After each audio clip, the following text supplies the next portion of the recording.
Now, this is also important. This is a classic conundrum that we can find ourselves in the outpatient setting or in the inpatient setting, and these are common board questions as well. The timing of no cardiac surgery. So what if the patient has recently had a procedure, particularly percutaneous interventions, particularly stent placement? So what are we going to do? When do we proceed with surgery? And the reason for this question is, for high-risk surgeries, sometimes you need to stop antiplatelets. You need to start messing up with the dual antiplatelets. And then that starts to become tricky, because you have a higher risk of a stent thrombosis, and that can lead to very catastrophic consequences. So in this case, briefly here, if a patient had a recent stroke or a TIA, particularly a stroke, it's reasonable for delay or to delay the surgery for at least 3 months.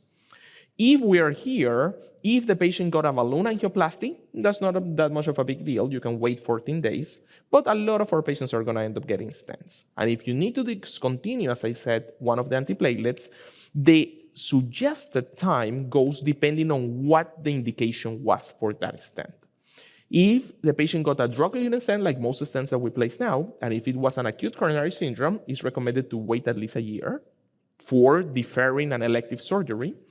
If the patient has chronic coronary syndrome, so it was a stable angina in that case, we want to wait at least 6 months. If it is a bare metal stent, at least 30 days.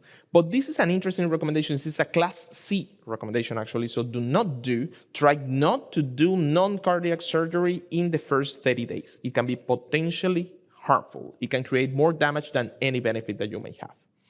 Now, if you are in the middle and you are pushing it a bit, it's a surgery that may need to happen. The suggested time is at least 3 months. So you could go a little lower than that, but that also you fall into gray area of evidence. So the safest suggestions will be 6 months and 12 months as indicated.